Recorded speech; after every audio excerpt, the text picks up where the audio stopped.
leta yogwiza vya biduga vyo kuzimya imiriro yiyadukije bikama biri hafi. Mwaraye mubonye ivyaraye bishitse ngaha kuri Kotebu aho benshi bita kumba, baravuga ko abadandaza benshi bahatakarije.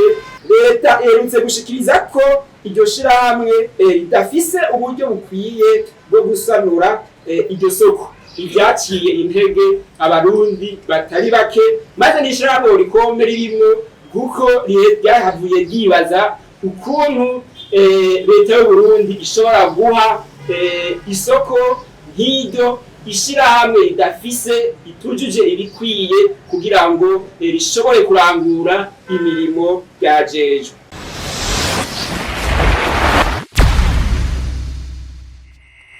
Oricom mu ntumbero yo kwibuka imyaka 13 iheze isoko nkuru ya Bujumbura ihiye gatokombera, ishirahamwe Oricom ryipfuje kugira ico ishikirije. Mu gitondo cyo kuwa 27/2013 abarundi na cyane ababa mu gisagara ca Bujumbura bavyukiye mu nkuru y'umubabaro ibamenyesha ko isoko nkuru ya Bujumbura iriko irasha. Aho hari nk'isaha imwe y'igitondo isha ry'iyo soko yari nkikiza ku gihugu cyose kuko yafatwa nk'umutima w'ubutunzi bw'igihugu. Iyi soko niyo yaha ibidandazwa ayandi masoko y'igihugu cyose, mbere nayo mu bihugu bihana imbibe n'igihugu cy'u Burundi. Abantu benshi barahaburiye ivyabo byose, ibihumbi n'ibihumbi vy'ubuzi birahatakarira. Urunani rw'amashirahamwe aharanira ineza y'abakozi Kosibu rishikiriza ko abadandaza bashika ibihumbi bitanu, harimo abadandaza ibihumbi 3,500 bakorera mw'iryo soko batakarije ibidandazwa vyabo mw'iyo soko, bongera bata ubuzi bwabo.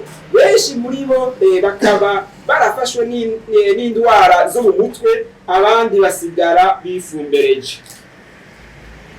Mu ntumbero yo gufasha abadandaza bari basizwe iheruheru n'uwo muriro, leta y'u Burundi yarubatse isoko y'ifata kibanza muri zone Ngagara aho benshi bita kuri Kotebu. Ariko iyo soko ikaba itashoboye gutanga umwimbu ushimishije. Haraciye imyaka, uyu munsi haraciye imyaka 13. Aha twabamenyesha ko ibisigarira vy'iyo soko vyamaze imyaka yaraba 12 bidakuwe mu kibanza carimwo iyo soko.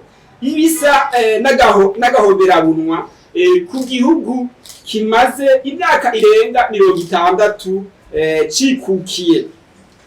Cagiye gusukurwa mu ntango z'ukwezi kwa Nyakanga bikozwe n'ishirahamwe Ubaka Nation Group.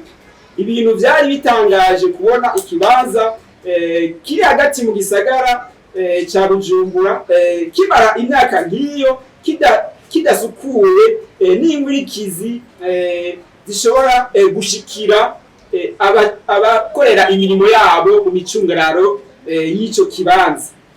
Ishirahamwe Oricom ryobibutsa ko ibikorwa byo gusanura iryo soko vyagiye bihabwa amashirahamwe menshi kandi atandukanye.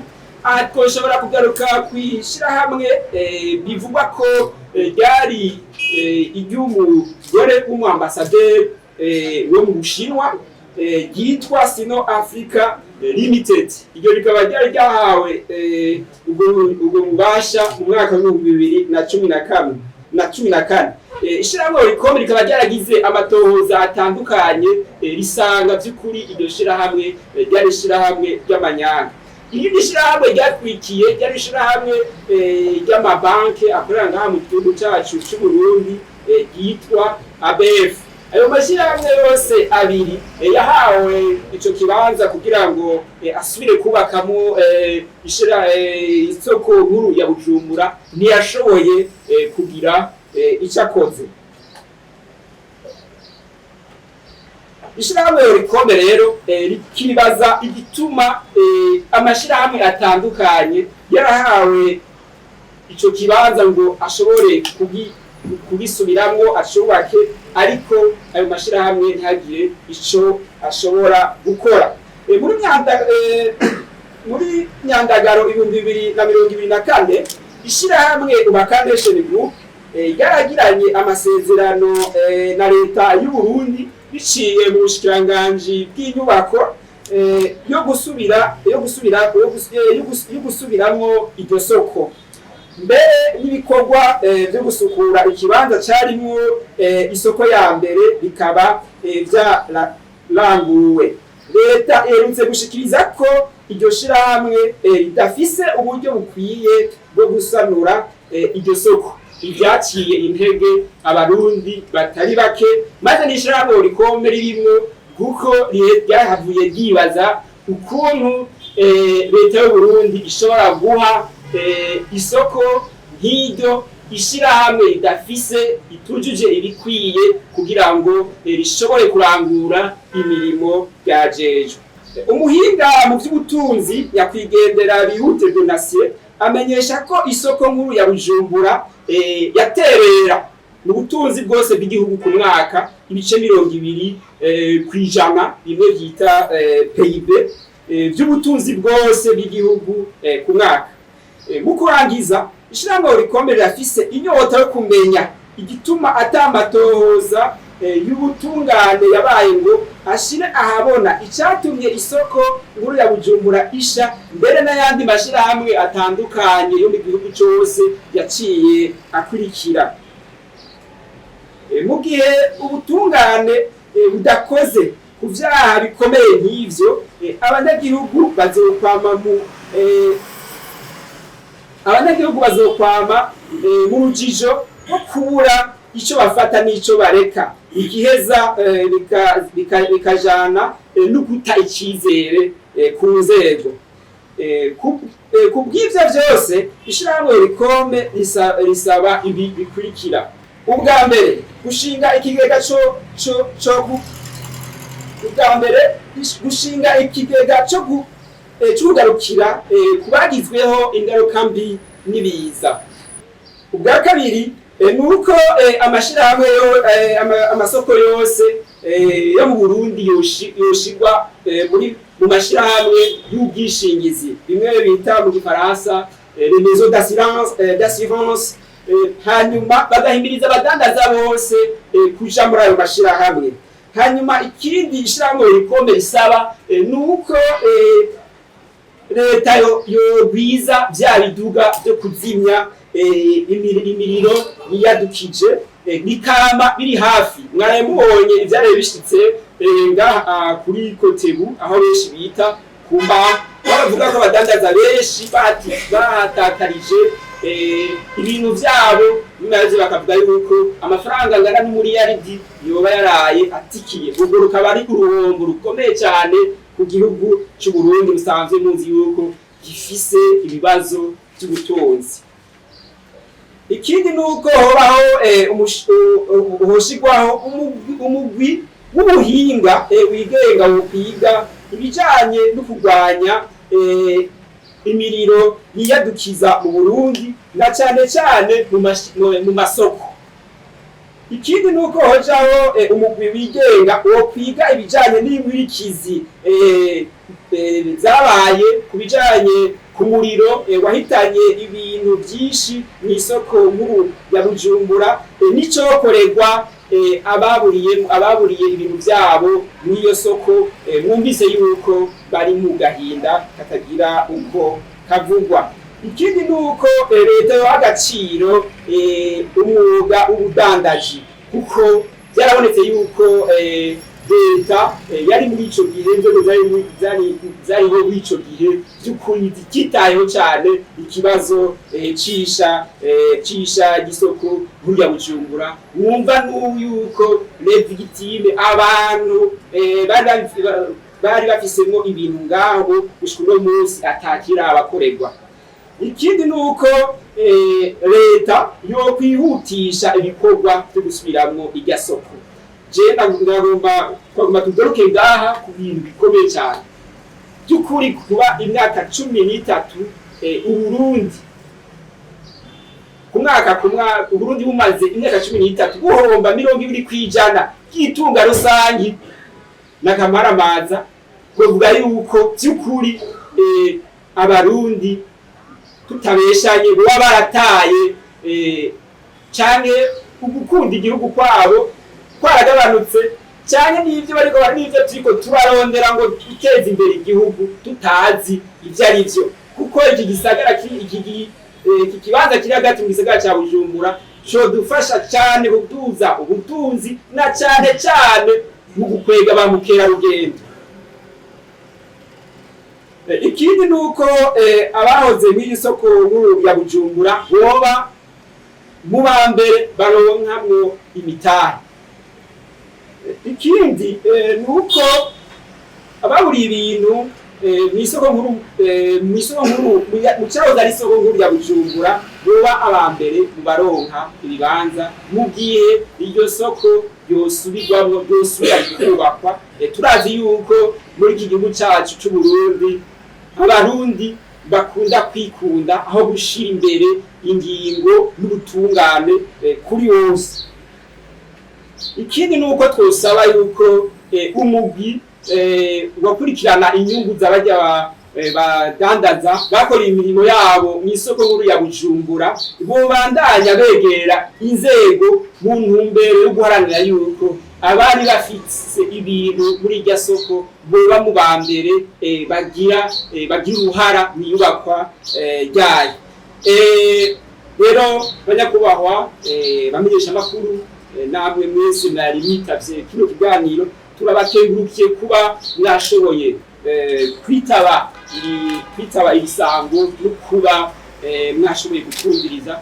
Tugasaba yuko namwebwe mwoterera cyane kugira ngo iby'igihugu ntibisubire kuza birononekara. Mukebure twese dukebure amashirahamwe yigenga kebure imigambi kebure yerekane tuje imbere twese kuko dushobora kuba dutandukanye mu byiyumviro mugabo twese ibyiyumviro bitandukanye by'ibyiyumviro byacu bire ivyo guteza bishike bigire urunani rwo guteza imbere igihugu cyacu. Murakoze. Isangane ati iki kibanza cyahawe imigwi myinshi kugira ngo icubake mugabo nta cyakozwe kugira ngo abenegihugu basubire bakibyaze umusaruro. Ariko ubu hakaba hibonekeza ibindi bibanza bindi biri impande bikikije ico kibanza kugira ngo ibindi bibanza by'ubudandaji. Mishiramo Orikome icambere cyo nuko turemeza yuko abarundi bagomba gukora ari benshi. Abarundi bagomba gukora ni benshi. Hanyuma kijya kibanza ni kibanza gikomeye, ni kibanza twovuga yuko giha ishusho ikomeye ku gihugu cyacu cy'u Burundi. Rero kuba igihugu cyosubiramo kikubaka kijya kibanza ntacyo byotwara, ahubwo igihugu nyene nk'igihugu kuko igihugu ni entreprise isumba yandi ma entreprise yose yo mu Burundi.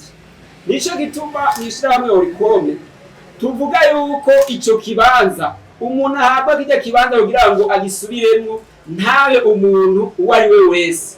Dusaba yuko uyo muntu yoba ari umuntu afise ubuhinga n'ubushobozi mu by'ubutunzi n'ubumenyi kugira ngo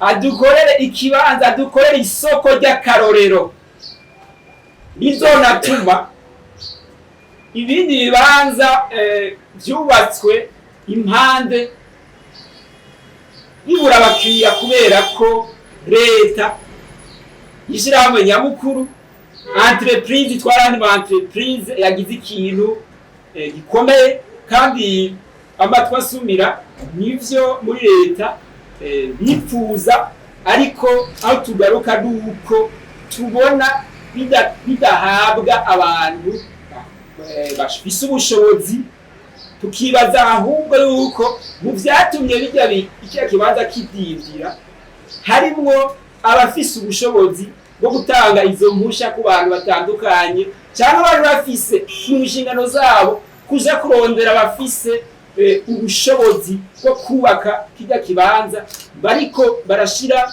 uburyo bwabo mu bijanye n'ubudandaji mu bibanza bihegereye ugaca usanga ntibagomba yuko kijya kibanza cyo kubakwa guko bo bihomberamwe ariko rero murazi yuko mishramwe urikome twamatu himiriza yuko abene gihugu bagomba kurutisha inyungu z'igihugu inyungu zabo rero n'ubu twotera akamo yuko kijya kibanza niwo mutima w'igihugu kuva kera niko byari bimeze niwo mutima w'ubutunzi bw'igihugu rero n'ubu twagomba dusabe yuko leta yo iri imbere y'abene gihugu yo entreprise nyamukuru y'igihugu ikore yubake iryo soko ribe ikibanza cy'akarorero kugira ngo kibe iratiro ry'igihugu igihugu giheshe rirya soko riheshe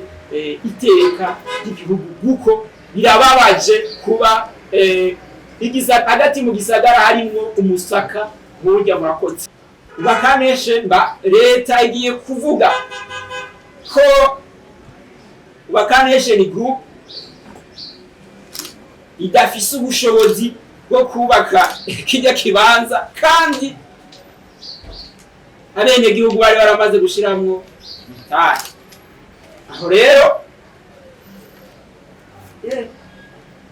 leta duhamagara leta ngo hano waratwijeze iti uyu muntu namuhaye uburenganzira bwo kubaka bwo gukora iki gikorwa cyane leta twabene gihugu twayihaye byose niyicereje amafaranga yatubwira ngo tuyongera ayandi kugira ngo ibindi bikore neza rero duca tugaruka kuri leta tuti uyu muntu twaramuhaye amafaranga kandi ngarutse nibuka umushiranganje ubutunzi mu byavuze yavuze yuko ayo mafaranga hariho ikigega arimo bayicita One Africa Fund ni One Africa Fund rero ayo mafaranga bavuga ko ariho ari rero ni leta leta gukwikirana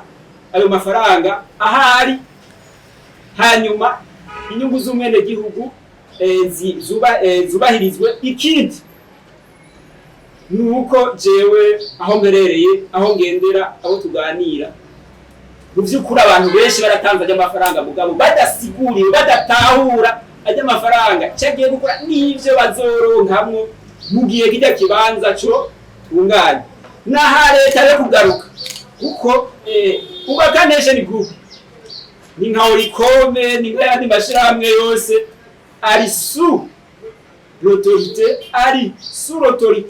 ya leta nukuvuga leta nta muntu n'umwe yemerewe gukora ivyo bavuga ngo inda igira mu gashamba leta ihari nico gituma leta mu gihe bigoranye leta rero iciza igatunganiriza abene gihugu rero novuga yuko leta yogerageza inyungu z'umwene gihugu zigakingirwa ikanasigurira abene gihugu muri rusangi na cyane bagiye batanze ajye amafaranga uko n'amafaranga yabo akingiwe n'ico bazoheza bakaronka mu gihe ibikorwa byo gusubiramwo irya soko byorangira murakoze sinzi ko murabibona tukunda makuru kuvuga ibyabaye gusa mugabo ntiduhamagara abantu batandukanye kugira ngo bahanahane ivyiyumviro ku bibazo biba bitandukanye by'igihugu turindira yuko baduhamagara abafise ibyo bavuga kugira ngo tuvuge mugabo natwe abanyamakuru nitugerageze gusokoramo ivyiyumvira bene gihugu kuko ni naho na leta n'abashirahamwe batandukanye ashobora kuronka ivyiyumviro kugira ngo ashobore gutora inyishu ibibazo biba bitandukanye hanyuma kubijanye n'inyungu kuba bene gihugu bari batanze amafaranga kugira ngo baronke inyungu irumvikana jewe numvise ngamitangazo bivuga yuko amafaranga ari muri banki banko igisigaye no kumenya mbega ariyo mu buryo buki ariyo mu buryo bwunguka cyangwa ariyo mu bundi buryo kuko ari uburyo bwinshi bwo kubika amafaranga mugihe ho ariyo mu buryo bwunguka n'abene gihugu bitunganya bagakurikirana inyungu zabo hanyuma nihagera bakabwira leta ati yamara amafaranga yacu amaze y'imyaka 2 amaze y'umwaka banko na leta ntimugomba kuduha amafaranga twabahaye mugomba kuyaduhana n'inyungu ariko ibyo bisaba yuko abashizemo amafaranga baba bafise bahurira baba bafise ukuru baganira kugira ngo bashobore gukurikirana inyungu zabo bitaruko si leta yego n'umwunge watweze adukurikiranira inyungu ngo birashobora gushika naho nyene bikayica mugasanga bikurikiranye igabo naho bene gihugu bo kuja hamwe hanyuma gakurikirana inyungu zabo amafaranga yabo umutahe wabo no munsi baheze muri banki